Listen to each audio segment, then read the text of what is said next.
Welcome to the Long COVID podcast with me, Jackie Baxter.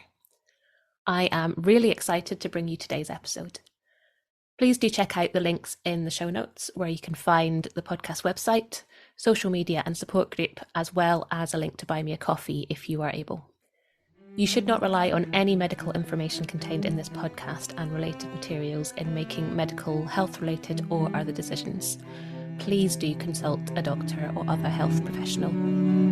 I love to hear from you. If you've got any suggestions or feedback or just want to say hey, then please do get in touch.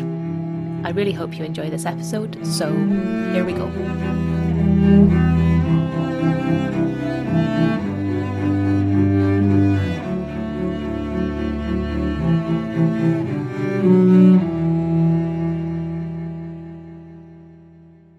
Hello and welcome to this episode of the Long COVID podcast. I am absolutely delighted to welcome back today Nadyne McKie, who has been a previous guest. We reckon it was a bit over a year ago that we had spoken, and Nadyne has actually been, I think, twice on the podcast. So I will link those episodes in the show notes because she's awesome. Nadyne is now working as a specialist recovery-focused psychotherapist at the Long COVID clinic with Dr. Benita Kane and her team. And I'm sure a lot of the knowledge and wisdom that you share there is going to be part of what you're going to share today. So today's topic of conversation is carers, caring for the carers, the role of caring in Long COVID and ME/CFS recovery. So enough of me. Nadyne, it's so good to see you. Welcome back. Thanks so much for having me back, Jackie. It's always such a lovely pleasure to speak with you about such an important topic. And, you know, we were just speaking a bit earlier about what it means to be a carer.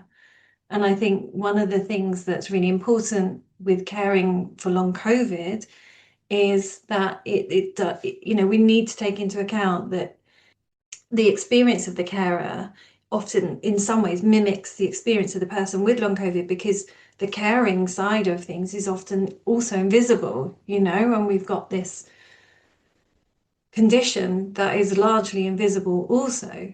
So we're looking at how the carers for people with long COVID are also treated themselves. And that's a really important point to make, I think, for those people that are caring, because the invisible kind of load of caring for somebody is that it's exhausting and it's often very isolating. And this in itself kind of mimics some of the symptoms that people experience when they do in fact have long COVID. So I just think it's an important point to make from the start that in itself needs to be taken into account, that hidden exhaustion. Yeah, 100%. And Nadyne, you yourself have had this experience of caring for someone with long COVID because you have your own recovery journey from long COVID, but your son has also been ill with it and now recovered. But you have that unique perspective of kind of being the ill person and also that side of being the carer, which I think, well, that was why I asked you to do this, because I thought you are going to be the perfect guest for this. And it's quite, it's as many listeners will totally have the experience of, because this is so well known in this area. But as a parent caring for a child with long COVID, that in itself brings its own unique set of challenges, because you're taking on so many roles and often having to completely change your life circumstances in order for this to happen. And of course, your children then become the main, often they are, of course, the main focus of your world, but then it's like they are the sole focus. And that in itself can have knock-on effects in other areas of family life or professional life, social life, etc. So there's a lot of different aspects to what caring for somebody with long COVID actually means day to day and in real life, not just the kind of stats. And we're starting to see some of the stats come out, and we know that this is impactful on mental health of carers. That's plain to see. And it would be really nice actually to have some more research done in this area, because I think it is quite a unique area in terms of long COVID still being under-researched and underfunded in that area. But caring for people with long COVID is a major part of the recovery journey, because there isn't that well-trodden path of treatment. So people are often left in the care of family, friends, or, sometimes there is outside support coming in, but more often than not, actually, this is very much like a relational journey, and that's part of the experience of having long COVID and needing care, which in itself is a real challenge for some people. It might be the first time in their lives they've actually needed care, and then to experience that and be the carer. Yeah, that's quite it's a journey, as they say. It is, it absolutely is. And like I think one of the things for me that I found so difficult, as someone who had always been fiercely independent and totally capable of just handling everything, which is, a different story in itself, isn't it? But, exactly, the kind of accepting and asking for help was something that I found very, very difficult myself. So I think again we can probably get into this too. Before we go any further, what do we mean by a carer? Because obviously a carer, you were talking just then about, a parent caring for a child. And, as you very rightly put, a parent will care for a child whether they're sick or not. But when they then have a sick child and a child is sick kind of longer term rather than just having a cold for 2 days, that is one kind of type of caring. And then we also have the situation where partner becomes a carer for their partner and partner. So my partner caring for me, for example, or that situation of an older child and parent, but in an adult relationship, which again I'm sure we will come to. So there's all these different kind of um iterations of being that carer, isn't there?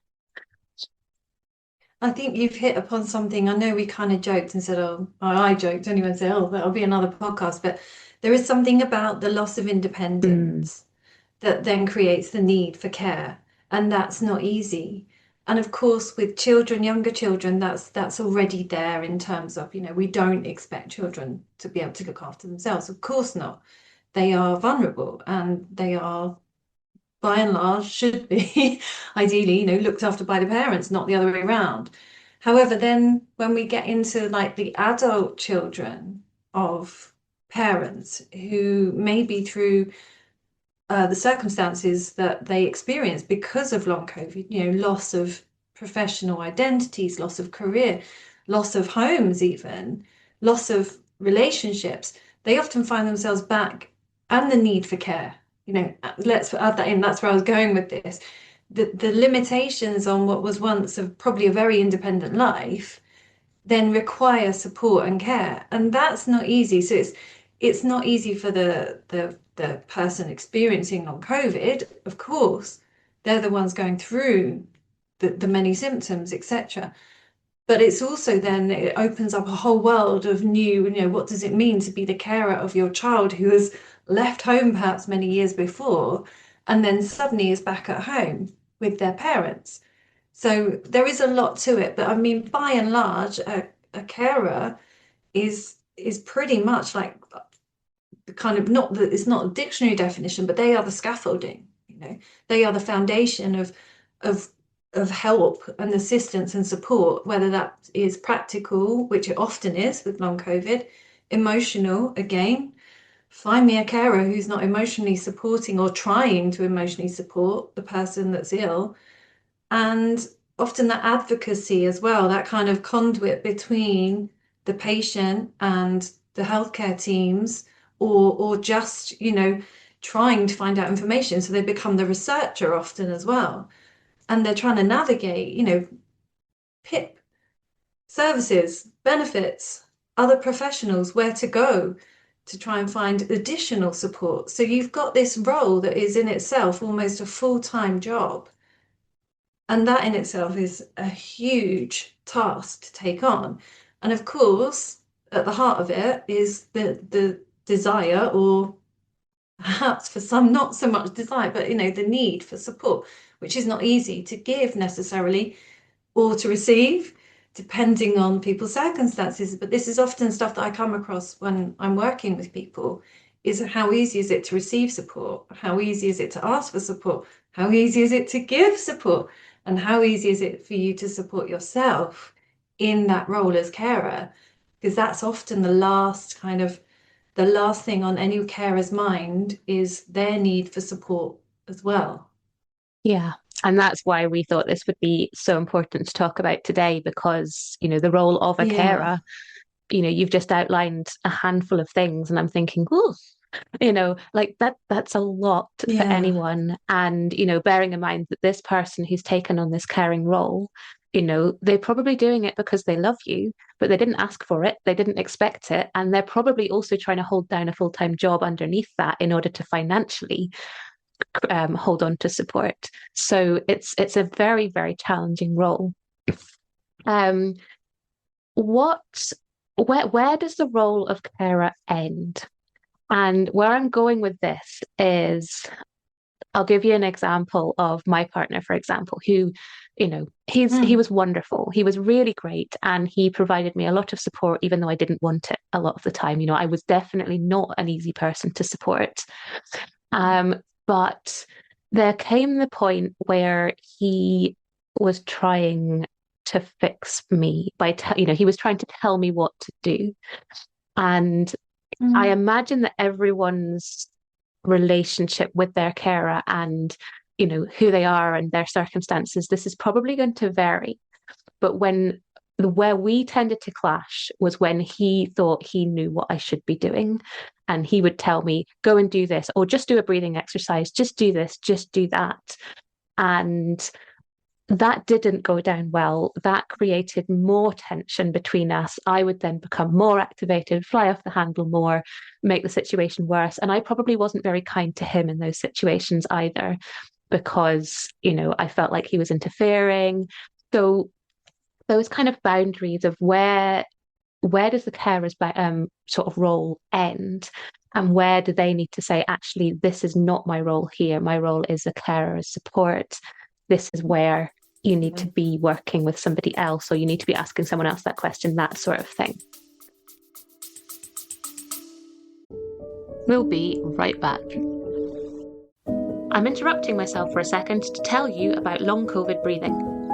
The fabulous Vicky Jones and I have teamed up to bring you long COVID breathing. We are both passionate about sharing our expertise and experience of the breath and how incredibly helpful that can be with long COVID. We've worked together to develop a course that is specifically tailored to those with long COVID. It's a 6-week course with 12 sessions, all delivered online. The community feel and learning that we're all sharing is such a joy. To find out more information and to sign up for our courses, workshops and other shorter sessions, please check out the link below, longcovidbreathing.com, or email longcovidbreathing@gmail.com to start your breathing journey with us.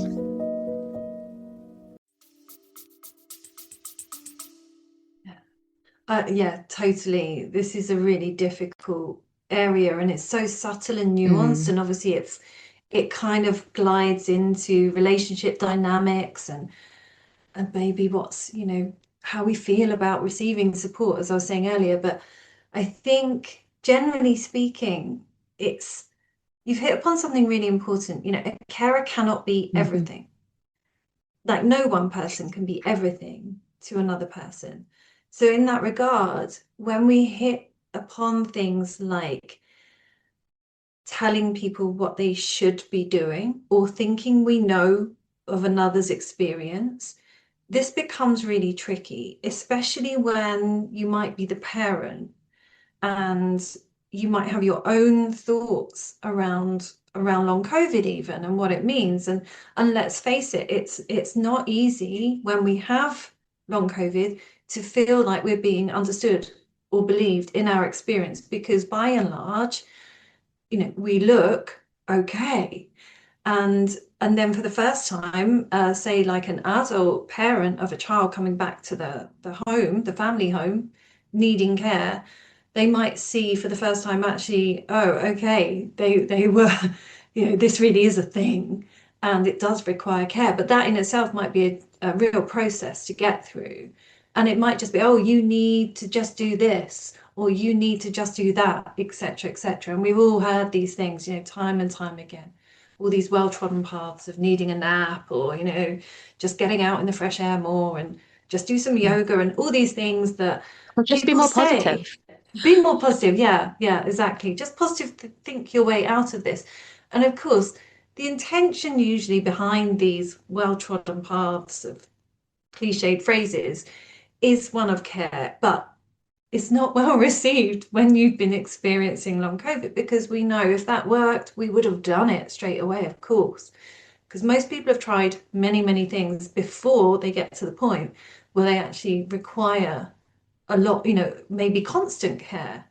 And that's something really worthy of taking into account. Like, how do we navigate the field of communication?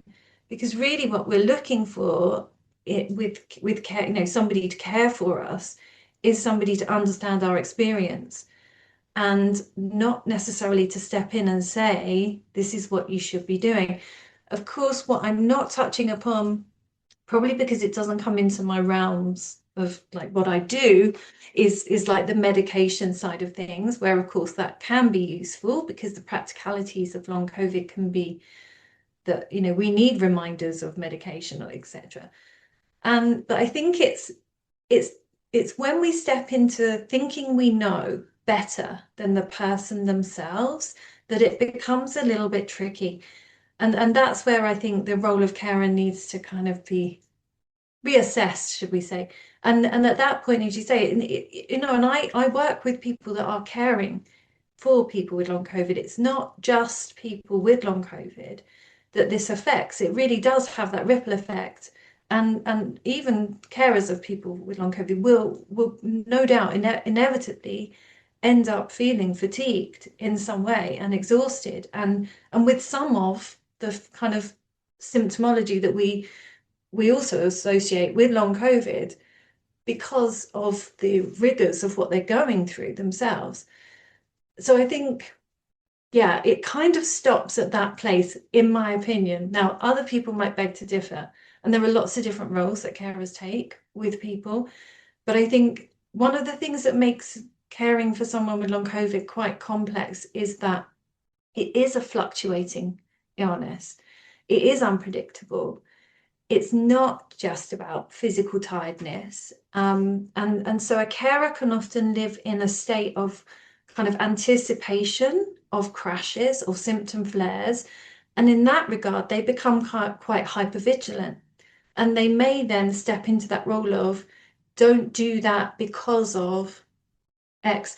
And ideally, what we need to see within the recovery process is that the person themselves starts to, it's not about taking responsibility for yourself, it's about starting to understand yourself better. And I really want to make that distinction, because that's a really important nuance, because one of them means that there's a lot of pressure on you, and the other one comes from a much more empowered space of getting to know yourself better. Because I tend to describe the recovery journey as a kind of like recovery of you as well. And that's often something that comes out of when I speak to carers, is that things change for people when they do start to recognize stuff for themselves. And that needs supporting. So it's about being almost like a supportive, containing space for this person to recover in, rather than trying to do the recovery for them. Yeah, I think that's such a good point. And it's really interesting what you were saying about the change of relationship as well, because the relationship that I have with my partner is very different now to what it was before I was ill. And I would Mm. say it's for the better. I haven't asked him that, but I think, we communicate better, we talk more. I'm better able to tell him what I need and what I don't, and when he's a problem and when he isn't, and then we Mm. can talk about it. And I think, that was what I was thinking as you were talking just then. So much about this is about communicating. And, when we're ill with something like long COVID, communication can often feel very difficult. So it's finding a way to make that work for the person without it Mm. being too onerous, but also so you as the carer get what you need in order to support them best. Because I Yeah. think, if someone had asked me while I was ill, what do you need? I think to start with, I would have found that a very difficult question to answer. But I think over time, as like you said, I got to know myself better, I got to understand my body and my needs and what I needed and what I didn't. That it was then much easier for me to start to understand what I did need and then to be able to communicate that to somebody else. This Yeah. is what I need, this is what I don't need. But I think if Mm. someone had asked me that question much earlier on, even though I would have found it very difficult to answer, I think it would have been helpful to start thinking about it because I don't think anyone had ever asked me that in my entire life before. What do you need? And it's now something that I ask myself like every 5 minutes, what do you need? Mm. And it's like it's just a life thing now. And it's one of the best lessons I've learned, I think. But I think, you hit upon again, really, really important thing. Lots of people don't know what they need. So then being asked, well, what do you need? What do you need from me? If you are the carer, can put undue pressure. And Mm, when we look at when it's, caring for children, they can't always communicate their needs. They don't know them. So there's definitely an element of a carer's job being trying to find a balance between the natural hypervigilance of somebody that you are caring for and that you love and care for, and staying in a space that is it's a very tricky balance because we need to hold a lot of unpredictable symptoms, so a lot of uncertainty, but we also need to hold hope at the same time for the person. And within that, we need to kind of step away from this kind of idea that we can somehow cure, so a carer's role is not to cure, but it's to communicate and support. And that in itself, for a parent, can be really difficult to do that because I mean, find me a parent out there who wouldn't want to take away the suffering of their child, like it in any way they possibly can.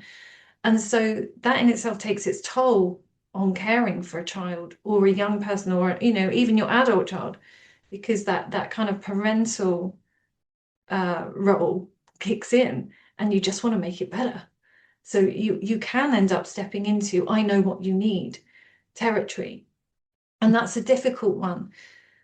I think the other part of that is how then do carers kind of care for themselves in the way that you were kind of saying about, your partner kind of asking you what you need. Does he ask himself what he needed?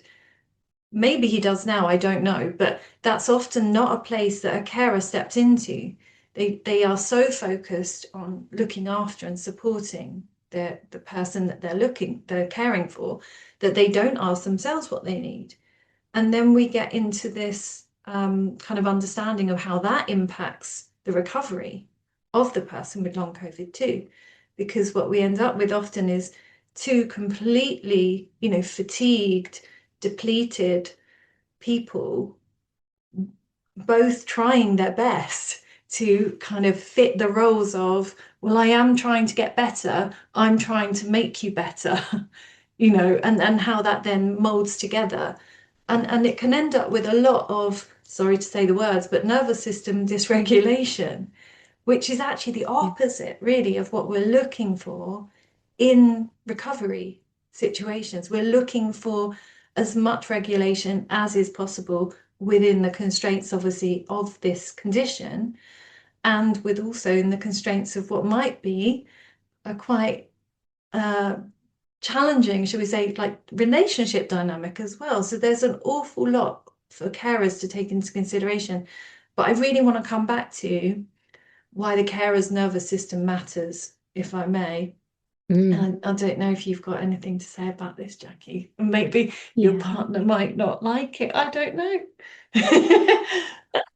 Yeah, I mean, I think, you're so right. I think the last thing that you said to me before we hit record was, I shall paraphrase here, but, the carer's nervous system is important because the better regulated the carer is, that they are then going to have that more co-regulating presence for the person who is unwell. Yes. So, maybe you could explain co-regulation, Yeah, and then sure. why this is so important in recovery, that we take care of the nervous systems of both sides of the Mm. equation. Well, something that, you probably heard it on another podcast because I end up saying it a lot anyway, but I'll repeat it for those who may not have heard me, is that the best thing for our nervous systems as humans is another person. But also, the worst thing for our nervous systems is another person. And what I mean by that is human nervous systems regulate in relationship. We don't operate really well in isolation. And so a person, another person, somebody who cares for us, can become a very regulating source, of co-regulation. So that creates that state where we feel safer around that person, and our nervous system can down-regulate and we feel better. And that is, of course, the ideal conditions or the most effective conditions for recovery to take place. Having said that, that's not easy if you're caring for a person with long COVID because of the kind of hidden exhaustion and the invisible load that that person is carrying of being vigilant to the needs of another person. So we're looking at quite a lot of very complex stuff going on. But by and large, what we're saying is the more regulated the carer can be, the more effective recovery will be for the person that is unwell. And I don't mean effective in that regard, but I mean that person needs to have ideally as much regulation as possible. So when the carer is dysregulated, it's going to affect the person with long COVID and vice versa. And in that regard, it's kind of the carer's responsibility to help themselves. I know you said a couple of times, like, the oxygen mask on first kind of analogy.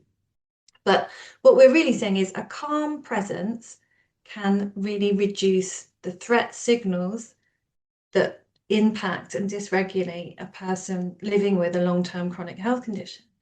And that's a really important aspect. So things like if we ourselves as carers are anxious, or if we are overwhelmed with what we're doing, that can unintentionally, and I'm not saying anyone's setting out to do this, but it's unintentionally increased dysregulation in the person we're looking after.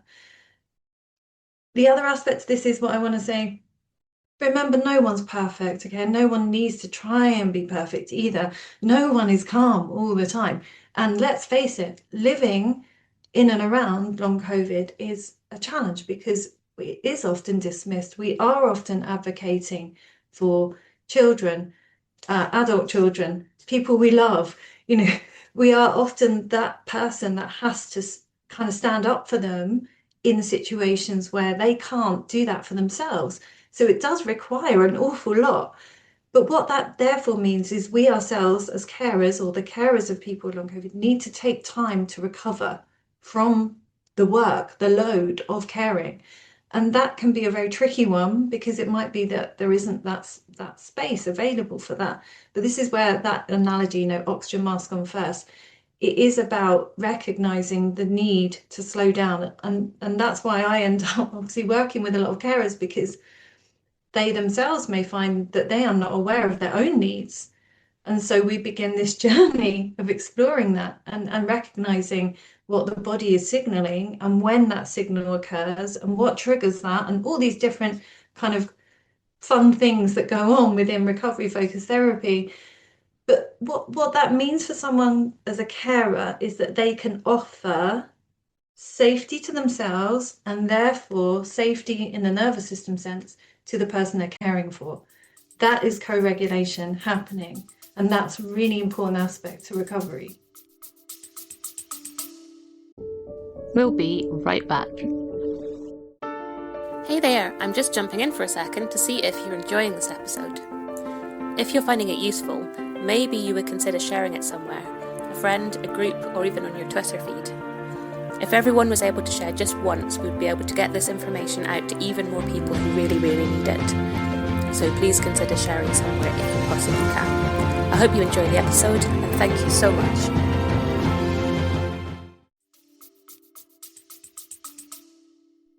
Yeah. And that has to be the most important role of a carer, right?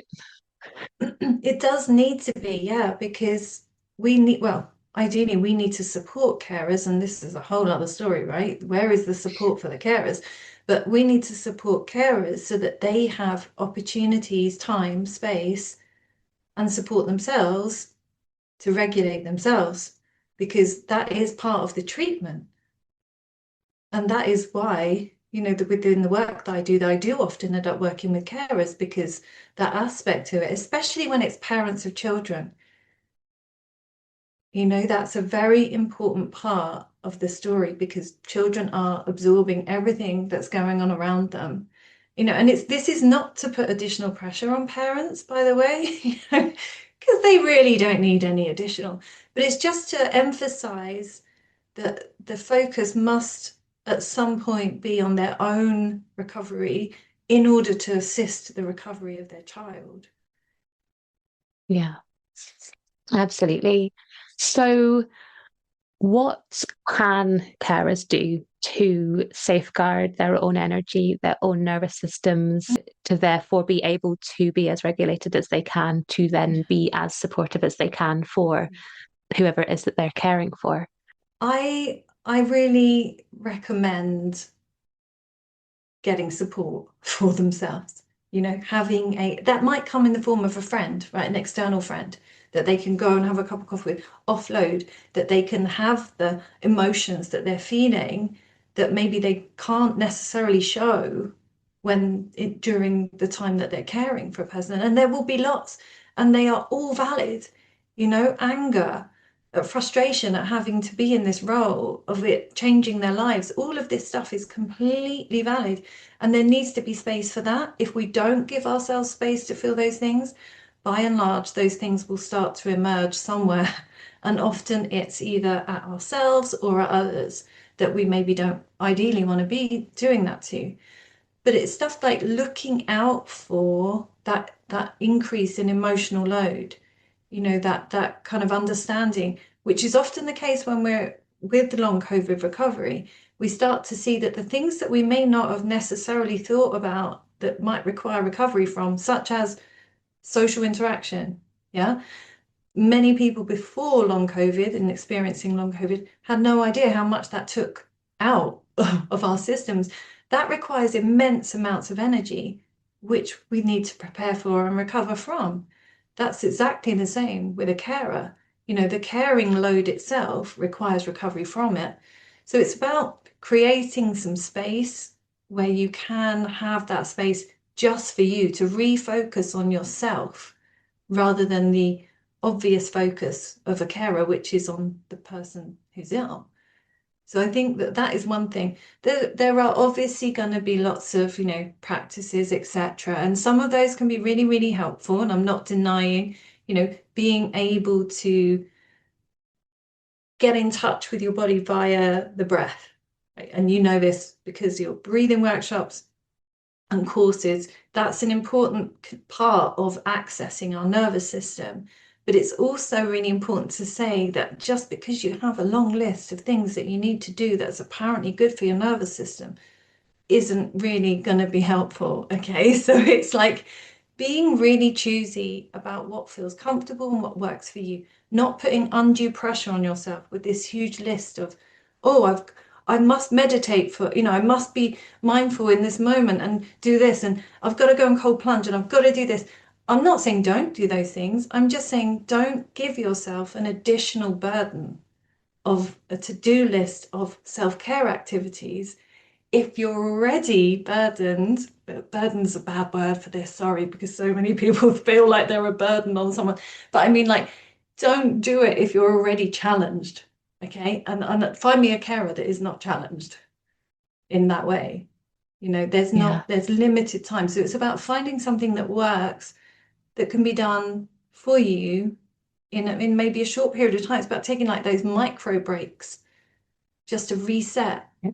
A moment when you go and stand in the garden, get in the car, have a scream. That is one of my favorite things, I must admit, just to let that secret out. But the most important thing I think is in an ideal world, we'd have an awful lot more support for people caring for others. We don't at this time, which is a great shame. But that recognition of what you're doing and the need to prioritize yourself and your own well-being is super important. So in terms of regulation, I think it's additional support for you. It's recognizing you need care too. Yeah, and I mean, I'm an overcommitter. I did exactly the same thing when I was recovering from long COVID. I found extra things that I could do that were good for me, so I added them to the list. And some of them were really great. Some of them were great in the moment, but trying to do all of them all of the time just felt like, as you said, another thing that was on my to-do list that was stressing me out. Yeah. And I think like so many of us do this, we do overcommit. I'm a people pleaser. So, if, in that kind of caring role, I would be a nightmare because, I would be trying to put other people first and completely forgetting about myself. So I think it's really understanding, again, it's that you have to take care of yourself in order to be a good carer. In order to do your best for this person, you have to do your best for yourself. And yeah, I love what you were saying about we take on things and we're caring for someone because we love them and because we want the best for them. And that's great. That makes you a wonderful person. And you're going to be an amazing carer. But I think what we also do, because we just get on with it, and I think this is a very British trait, but I think it comes up elsewhere too. You keep calm and you carry it on and you just keep going and going and going. And what we often forget is to acknowledge that we wouldn't have this any other way because we love this person, but it's really freaking hard. And that sometimes you do want to scream into a pillow and you want to throw things and you want to swear at people and you wish it wasn't this way. And it's totally okay that you feel that. And it's really important that you allow yourself to feel that. But as you were saying earlier, maybe in a space that is away from the person that you're caring for, because, it's very likely that they already feel like they're a burden. All of those things that we do feel in that space. Well, it's a challenge, isn't it? I mean, it's a challenge enough to have long COVID, and then to add the additional, as you were saying earlier, so many people with long COVID are people that are very high achieving. Their lives have been fully independent. They've been running marathons. They've been running companies. They've been parenting and holding down full-time jobs. All this stuff, people that are full of life and energy before, and this is a vast contrast for them. So relinquishing an independent life to be cared for is in itself incredibly challenging. And then you add in the aspects of like what happens to feel like a burden, and you're so right, caring for somebody is inevitably going to fall to somebody who, it requires great amounts of empathy, huge amounts of selflessness to care for somebody full time, which many carers do, completely unrecognized, unpaid usually as well, and vastly holding an invisible role in this experience.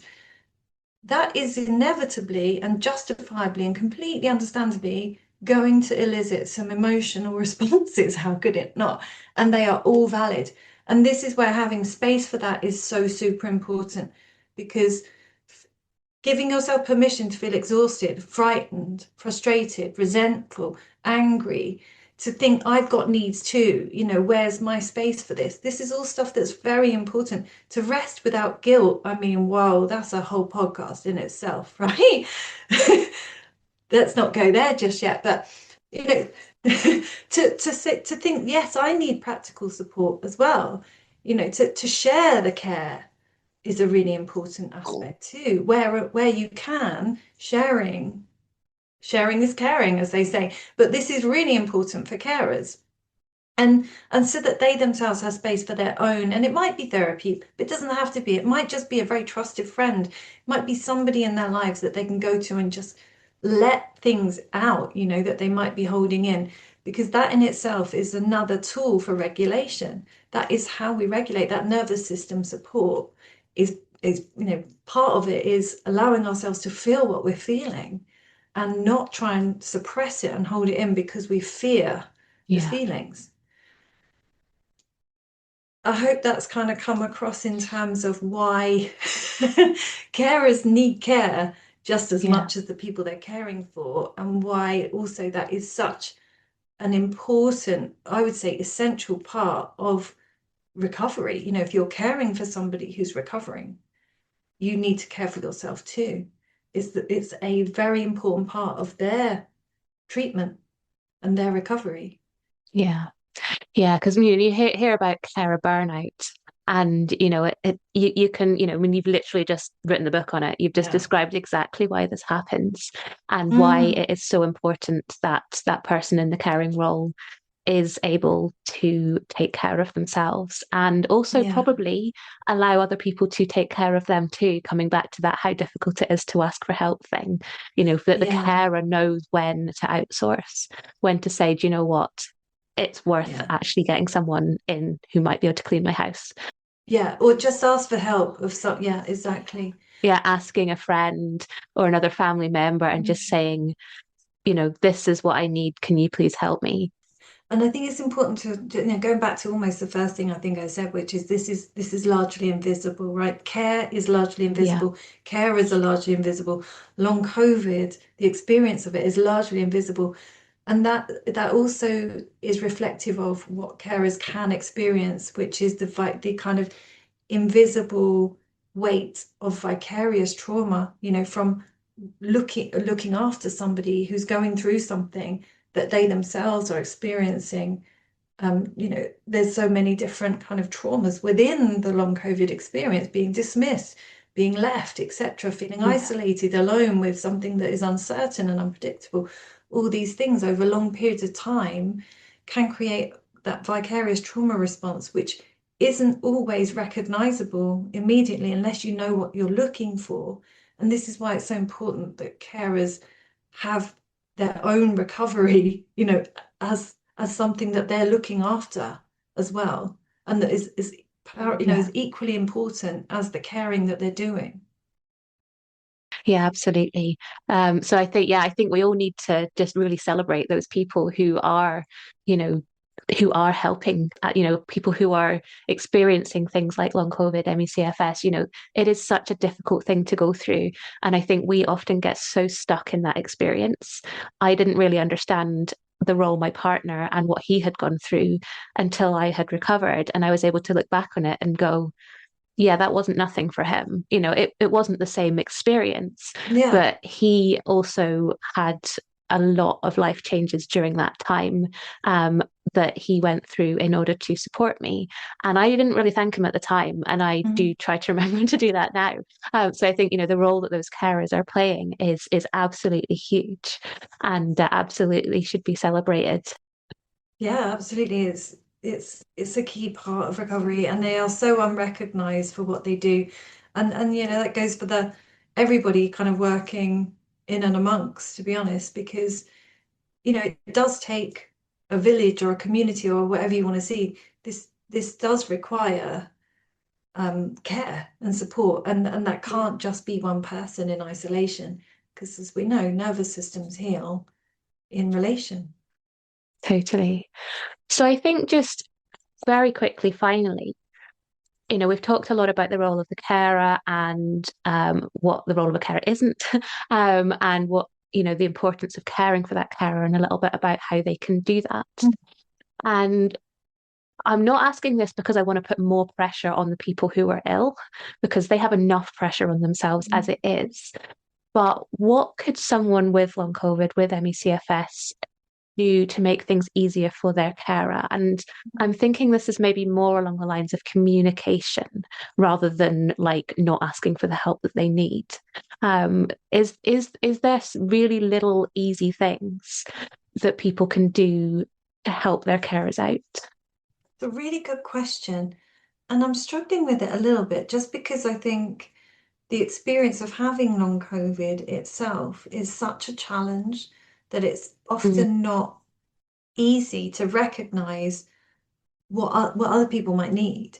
Or it could be that the focus is on so much of not being a burden that we then don't ask for anything. So I exactly. think it's again, it's a little bit like that kind of feeling of having to discover or rediscover maybe that, yes, it's okay to have needs. And then how do you communicate those? And that in itself, it's not an easy journey for people, because we might find that actually it's hard. The people, people aren't listening, or maybe the way we're communicating isn't well understood, or perhaps well received. And these things are obviously very nuanced, but I think it's by and large the way that people that are experiencing long COVID can help the carer is just by recognizing that it's okay to have needs, and it's okay for the carer to have needs, and it's how we communicate those needs that can be very helpful in terms of coming back to nervous system regulation. If we can try and remain open and understanding of another's experience, that's the most important aspect. It's understanding that somebody else, having that empathy for somebody is all well and good, but if we're not looking after ourselves and voicing our own needs, then that empathy can turn into burnout. So we need to kind of have both of those things. It's all a tricky balance. So I would say well done to anybody who is caring for somebody with long COVID. And of course, the people with long COVID are just doing their best most of the time to communicate in the way that hopefully will be understood. So it's important for everybody around them to understand that lived experience isn't easy to communicate and can be difficult to understand. So let's give that person some grace. Yeah, I think that's beautiful. It's that grace from both sides, but also not being afraid to communicate your needs or to discover what they are, possibly for the first time. I think sometimes. Yeah, possibly for the first time. Exactly. Amazing. That sounds like a great place to leave that. Nadyne, thank you so much. You are absolutely awesome. It's so good to reconnect with you. And thank you so much for giving up your time to share so much of your wisdom. So thank you. Thanks so much, Jackie. Thank you so much to all of my guests and to you for listening. I hope you've enjoyed it, or at least found it useful. The Long COVID podcast is entirely self-produced and self-funded. I'm doing all of this myself. If you're able to, please go to buymeacoffee.com/longcovidpod to help me cover the costs of hosting the podcast.